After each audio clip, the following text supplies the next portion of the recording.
అధికారం కోసం అందిన కాడికి హామీలు, అధికారం వస్తే ఆ తర్వాత చూసుకుందాంలే అనే ఆలోచనలు, నమ్మిన వాళ్ళకు దిమ్మ తిరిగే షాక్లు, నిలువెల్లా నజరానాలంటూ పట్టిన దానికి 3 కాలాన చందాన సాగాయి ఏపీలోని వైసీపీ అధికార పార్టీ ఆగడాలు.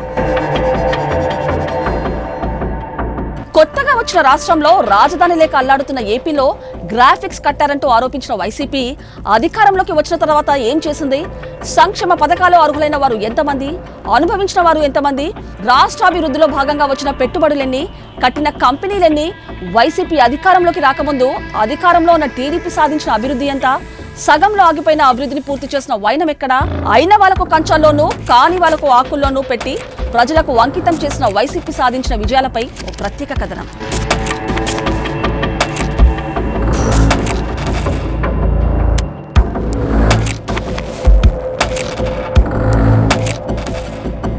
ప్రత్యర్థి టీడీపీని ఘోరంగా ఓడించి ఏపీలో అధికారాన్ని చేజిక్కించుకున్న తర్వాత 2019 నుంచి 2024 మధ్యకాలంలో సాధించిన విజయాలు, చేసిన అభివృద్ధిపై స్థానికుల నుంచి పెదవి విరుపులే తప్ప బలమైన ప్రశంసలు 1% కూడా రావడం లేదనే అభిప్రాయాలు పలువురు నుంచి వ్యక్తమవుతున్నాయి. చేతికి చిక్కిన ప్రత్యర్థులను ఓ ఆట ఆడుకునే ప్రయత్నంలో భాగంగానే జగన్ అండ్ కో బాగానే ట్రైనింగ్ తీసుకున్నారని పలువురి అభిప్రాయం. ఈ నేపథ్యంలోనే కౌరవ మేధావులంతా ఒకేసారి దండయాత్ర చేశారని అభిప్రాయాలు టీడీపీ శ్రేణుల్లో వ్యక్తమవుతున్నాయి. మరో మాటగా చెప్పాలంటే అమరావతి కట్టడాల కూల్చివేతలు, పోలవరం ప్రాజెక్టు నిలిపివేతల నుంచి మొదలు పెడితే అన్నా క్యాంటీన్ ఆపివేతలు, నిన్న మొన్నటి చంద్రబాబు అరెస్టు వరకు మరో మహాభారత గాథే గుర్తుకు వస్తుందని ఆ పార్టీల వర్గాలు సారాంశం.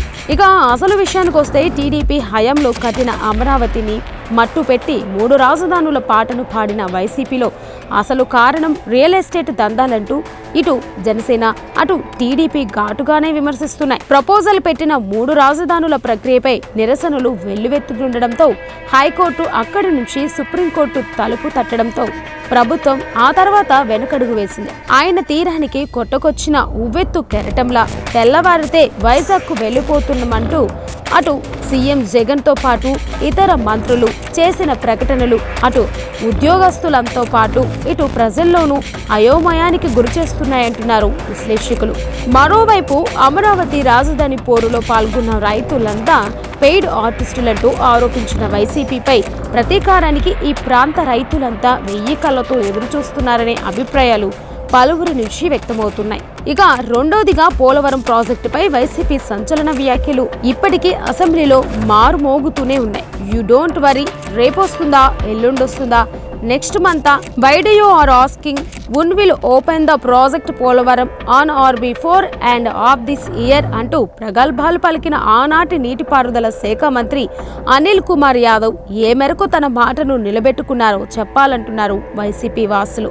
ఇక చివరిగా ప్రశ్నించే గొంతు నొక్కేసి ప్రయత్నంలో భాగంగా అసెంబ్లీ సమావేశాల్లో కూడా చంద్రబాబును ఆయన కుటుంబాన్ని టార్గెట్ చేసిన మంత్రులపై 2 తెలుగు రాష్ట్రాల నుంచి విమర్శలు వెల్లువెత్తుతున్నాయి. అన్పార్లమెంటరీ లాంగ్వేజ్ ను సొసైటీకి వైసీపీనే పరిచయం చేసిందంటూ టీడీపీ శ్రేణులు ఆరోపిస్తున్నారు. దాంతో ప్రశ్నించే గొంతుకులే ఉండకూడదనే లక్ష్యంతోనే వైసీపీ ఈ దిగజారుడు లాంగ్వేజ్ కు తెరలేపిందంటున్నారు జేఎస్పీ అధినేత పవన్ కళ్యాణ్ ఆరోపించారు. అన్పార్లమెంటరీ లాంగ్వేజ్ను వాడేవారికి తిరిగి అదే లాంగ్వేజ్తో సమాధానం చెప్పవలసిన పరిస్థితులు ఏర్పడుతున్నాయని అన్నారు. రాజకీయంలో పోటీ ఉండాలి గాని ప్రత్యర్థుల పరువు తీసే విధంగా ప్రవర్తించడం రాజ్యాంగ విరుద్ధమంటూ ఆగ్రహాన్ని వ్యక్తం చేశారు. ఇక టీడీపీ నుంచి చంద్రబాబు, లోకేష్తో పాటు ఇతర మాజీ మంత్రులు కూడా అన్పార్లమెంటరీ లాంగ్వేజ్ను వాడక తప్పడం లేదంటున్నారు.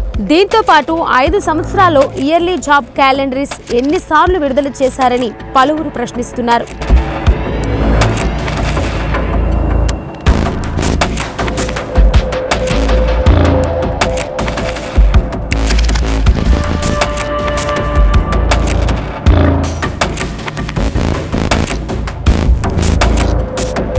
మొత్తం మీద ప్రజాస్వామ్యం అపహాస్యం పాలవుతుందనే ఆలోచన పక్కన పెడితే ఎదుటి వ్యక్తుల మనోగతాలపై దాడి చేసి పైశాచిక ఆనందాన్ని పొందే నేతలు తెర మీదకు రావడం నిజంగానే శోచనీయమంటున్నారు రాజకీయ విశ్లేషకులు.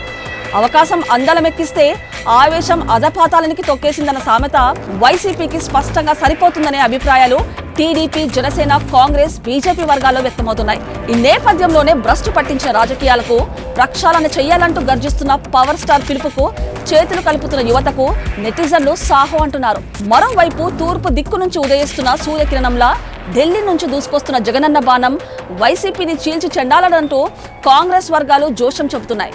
మరి రానున్న ఎన్నికల్లో విజయం సాధించడానికి ఈ సపోర్ట్ సరిపోతుందంటారా, లేక మరింకేదైనా ప్రయత్నాలు చేయాలా? మీ అభిప్రాయాలను మాతో పంచుకోండి. ఇది ఇవాల్టి ప్రత్యేక స్టోరీ. మరో స్టోరీతో మళ్ళీ కలుద్దాం. Till then stay tuned to 1TV news.